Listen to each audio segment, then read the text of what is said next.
Čau! Ar jums kopā atkal es Nils. Sveicu jūs savā ierastajā studijā garāžā. Šodien es mēģināšu pastāstīt, padalīties savā pieredzē par manā skatījumā ļoti aktuālu tēmu. Tieši laivu sezonas tā kā pilnā sparā iet jau, tāpēc šī tēma par akumulatoriem, priekš laivu motoriem, priekš elektromotoriem konkrēti. Man liekas, ir diezgan aktuāla, un vismaz, kad es, teiksim tā, biju spiests izvēlēties akumulatoru priekš elektromotoru, tad tās informācijas, kuras meklēju, viņi bija diezgan dažāda, angļu valodā pārsvarā, un tāpēc, principā, latviešu valodas kaut kādus avotus diezgan sarežģīti bija atrast. Tāpēc es mēģināšu varbūt pastāstīt no savas pieredzes, kam es izgājis cauri, un iespējams priekš sevis kaut ko jūs varēsiet vērtīgi iegūt. Laikam, kā jau visi makšķernieki, lielākā daļa, sanāca tā, kad īpašumā tika iegūts elektromotors, pārnieks dabūja elektromotoru, bet, diemžēl, bez akumulatora, tāpēc mēs bijām tādā, mums priekšā stāvēja izvēle, ko tad izvēlēties, kādu akumulātoru tad labāk lietot. Protams, sākotnēji pirmais faktors ir cena. Tika izvēlēts kaut kāds pavisam vienkāršs akumulātors, kaut kas no svina bāzes, jā. Samērā šie te akumulātori ir smagi, viņiem dzīves cikls arī nav tik liels, attiecīgi ar katru uzlādi viņa mūžs saīsinās un kalpošanas ilgums paliek mazāks. Sākotnēji, jā, varbūt tā nelikās kaut kāda liela problēma, bet ar laiku lietojot šādu tipu akumulatorus sajūtām, kad jauda sāk samazināties un principā uz copas otro pusi elektromotors jau īsti nevelk. Tāpēc, pateicoties atkal paziņam, tiku pie šāda akumulatora. Viņam jau ir, teiksim, tās amperstundas, jau uz ko vajadzētu varbūt skatīties, ko es nepateicu. Mums priekš elektromotora uz copi 100 amperstundas 36 LB stipram elektromotoram principā bija diezgan ok. Tāpēc sākotnēji 100 amperstundu akumulators šāda tipa tika galā. Ar laiku viņš palika, tāds lēnāks un lēnāks. Tad mēs tikām pie šāda tipa akumulatora, kas bija jau uz 160 amperstundām. Bet pēc gabarītiem jūs redzat, viņš ir lielāks. Ir paņemt arī svari, tā kā mēs obligāti viņus nosvērsim. Un tad varēsim salīdzināt šos te plusus, mīnusus. Tā, nu ko?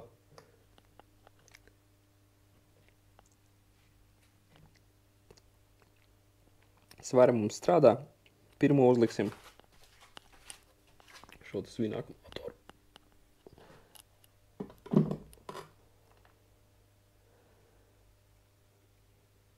– 23,6 kg.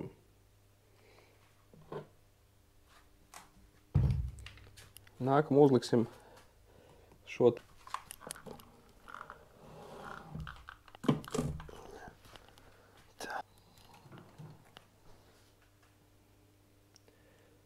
47 kg šis aķis. Iedomājieties viņu staipīt uz copi. Tagad mums te ir nulīte, un mēs paņemsim šo te, sajauc jau. Paņemsim reku dzelzs litie fosfāta. Un ko viņš mums rāda? 11,6 kg. Viņš ir uz pusi vieglāks par šo, un gandrīz 4 reizes vieglāks par šo te aķīti. Šis ir 160 amperstundas, un šis ir 150 ķīniešu amperstundas. Kaut kāds, kā es teicu, 120, kaut kāds 150 te nav, bet 11 kg. Jūs paši saprotat. Un, cik es pēc atsaukumiem skatījos, šis uzņēmums ražotājs ir diezgan ok. Jā, un tikām pie šāda tipa akumulatora. superīgs. Vilka, nezinu, kaut kādas 3 copes, bet iespējams dēļ tā, ka es viņu biju atstājis pa ziemu garāžā, arī viņa kalpošanas laiks, kalpošanas mūžs diezgan krasi samazinājās.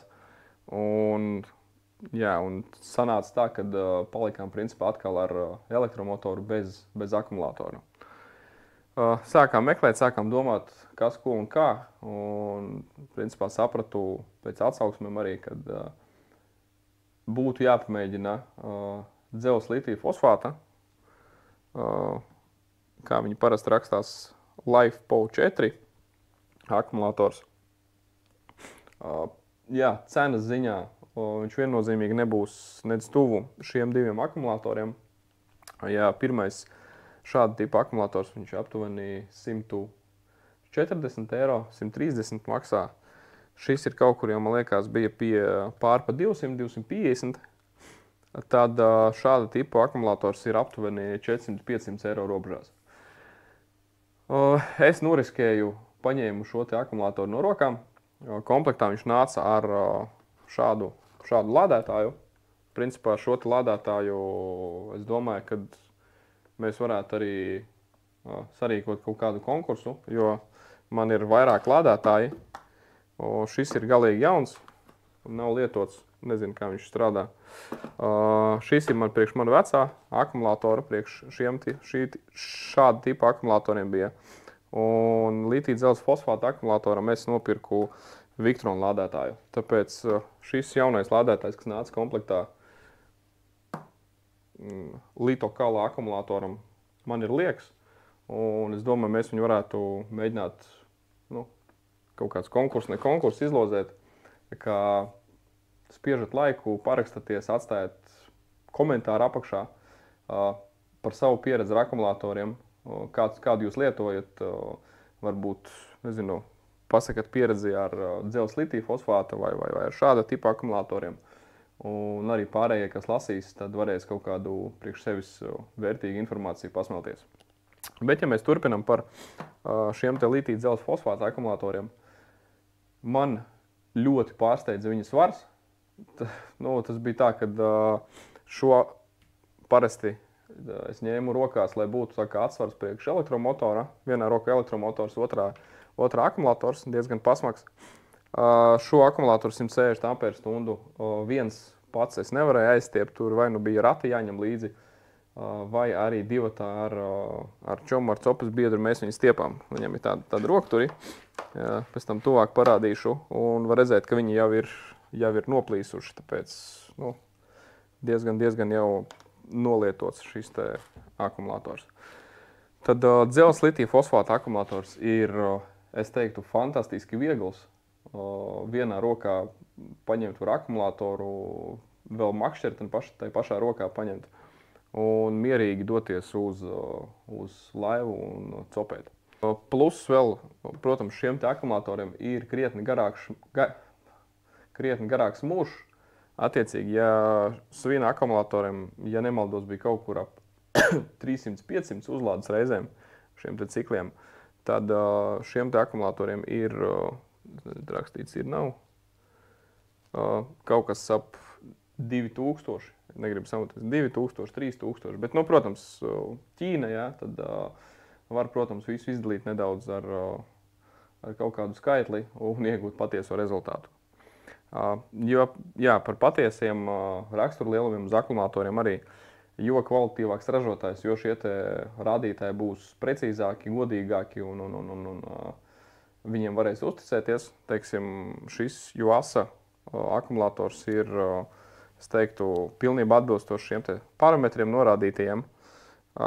Šis visticamāk, kad arī, bet Ķīnas akumulators, te rakstīts ir 150 amperstundas. Realitātē, ko man rādīja atkal šīs te Victron lādētājs, jo viņu var pieslēgt pie telefona caur Bluetooth aplikāciju un redzēt, cik tad viņš iepumpēja šajā akumulatora amperstundas.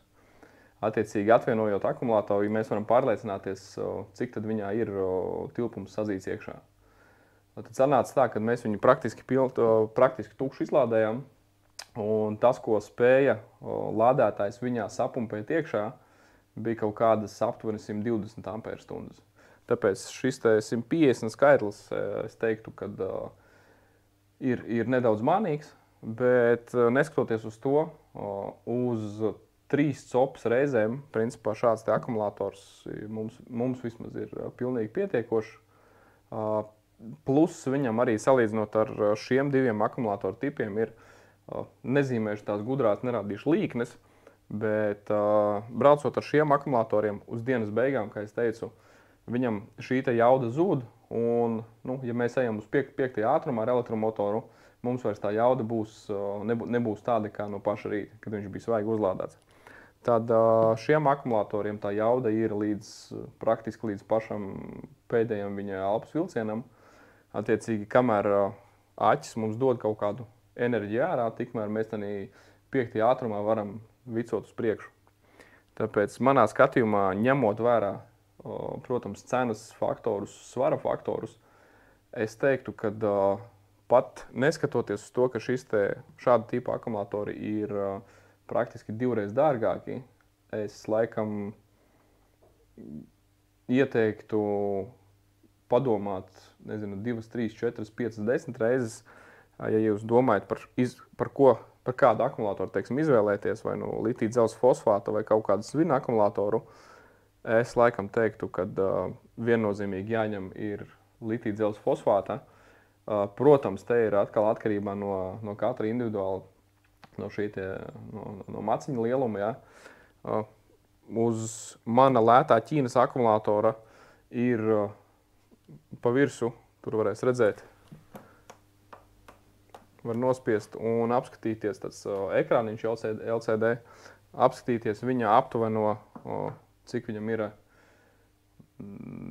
procenti palikuši un cik viņam ir iekšā voltāža, attiecīgi, cik viņš ir nosacīti ņiprs.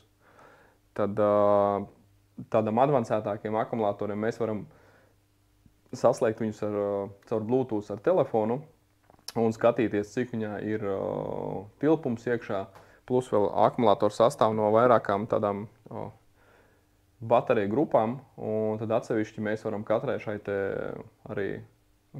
nosacīt buņģai, katram blokam redzēt šos parametrus, tilpumu un attiecīgi sekot līdzi šādā veidā savam akumulatoram un veikt kaut kādas korekcijas uzlādes ziņā vai kā savādāk. Tāpēc, protams, ja finanses man būtu atļāvušas, tad es viennozīmīgi laikam izvēlētos vēl advancētāku šādu versiju, kur varētu caur Bluetooth aplikāciju pieslēgties, bet tā, ka budžets ir, diemžēl, ir kaut kādas budžeta robežas, tad, tika izvēlēts vienkārši no rokām kāds sanāca tāds sanāca akumulators. Bet es saku, es 2 sezonas jau viņu lietoju, esmu vairāk kā apmierināts. Nav pagaidām bijusi ne reizi, kad viņš man ir pievīlis, jo ar šāda tipa akumulatoriem ir bijušas reizes, kad nav kaut kas tādā uzlādē bijis, varbūt pareizi, varbūt es kādus parametrus nebiju iestatījis, bet pusē copas viņš nomirst, un tad ir jāsēžās uz airiem. Un protams, ir bezvējš un tāds spogulīts uz ezera, tad ir forši, klusām slīdam pa ūdens virsmu. Ja ir vējš un viļņi, tad diezko patīkami nav airēties, tāpēc vienmēr turat akumulatorus siltumā. Saku, lai nesanāk tā, ka iespējams šo te akumulātoru iespējams es nokāvu dēļ tā, ka viņš palika garāžā pa ziemu. Parādīšu sīkāk arī pēc tam parametrus viņu. Un kā es teicu, tad laikam sarīkojam pirmo konkursu, ja tā var teikt. Parakstieties uz kanālu, komentārā ierakstat savu pieredzi ar akumulatoriem. Un es domāju, tad pirmajā datumā tad arī apskatīsimies, kurš tiks pie šāda lādētāja, un iespējams tad šim cilvēkam noderēs, būs rezerves lādētājs, nezinu, būs pirmais lādētājs. Un iespējams, ka tas būs stimuls iegādāties akumulātoru. Jā. Nekādā gadījumā šeit nav runa par šiem te brandiem. Es saku, šo te akumulātoru es izmantošu laivas tā kā starterim, dzinēju starterim, tā kā pamata akumulātoru, un šis visticamāk aizies uz priekšējo elektromotoru, uz motorgaidu. Tas bija tāds īsais skrējiens par manu pieredzi akumulātoru un lādētāju ziņā. Kā es teicu, gribi tikt pie šī lādētāja, nezinu, vai viņš tev ir vajadzīgs, nav vajadzīgs. Nāca kopā ar šo te litiju dzelzs fosfātu akumulātoru, raksti komentāru, kas tev ir pa aķi, ko tu izmanto, plusi, mīnusi pieredzē, un iespējams, kad aizsūtīšu tev šo lādētāju.